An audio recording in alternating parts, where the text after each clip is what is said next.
Hello viewers, তোমাদের সঙ্গে share করছি দুর্গাপুজোতে আমি কি শাড়ি কিনলাম।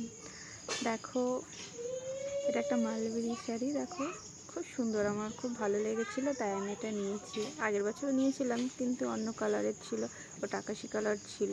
এটা ব্লু আর পিঙ্ক দিয়ে, সেটা আমার খুব সুন্দর লেগেছে।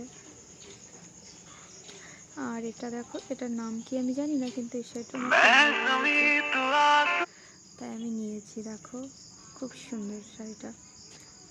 আর এই শাড়িটা কি এখন নতুন বেরিয়েছে, খুবই সুন্দর। দেখো, এটা আমার খুব ভালো লেগেছিলো, তাই আমি নিয়েছি।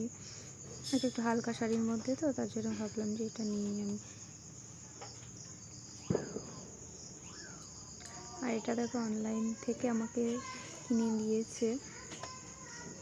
তো দেখো কেমন হবে জানি না, ভালোই লাগছে, ঠিক আছে, একদিন পরা যাবে, তাই সুন্দরই হয়েছে। এটার এখনও ব্লাউজ পিসটাও কাটিনি, ওগুলোর কেটে বানানোও হয়ে গেছে, এটা এখনও আছে। দেখো, শাড়িটা আমি সব খুলে খুলে দেখছি যে কেমন, তো দেখছি ভালোই লাগছে, ছবিতে দেখছি।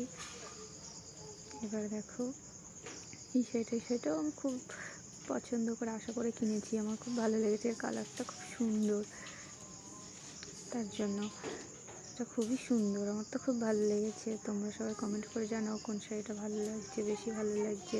আমার তো সব কটা কিনেছি, আমার সব কটাই খুব ভালো লাগছে। দেখো, শাড়িটা খুব সুন্দর, আমি আরও পরে পরে গায়ে দিয়ে দেখছি যে কেমন লাগছে। দেখো, আর এবার লাস্ট এই শাড়িটা, যেহেতু দশমী অষ্টমীর দিন একটা সাদা শাড়ি পরতে হবে, তো এটা আমি ভাবছি অষ্টমীর দিনই পরবো। এটা আমি খুব পছন্দ করে এটা নিয়েছি, খুব সুন্দর, এটা আমার খুব ভালো লেগেছে এই শাড়িটা। অষ্টমীর দিন পরার জন্য খুব বেস্ট। টাটা, বাবাই, তোমরা কমেন্ট করে বলো।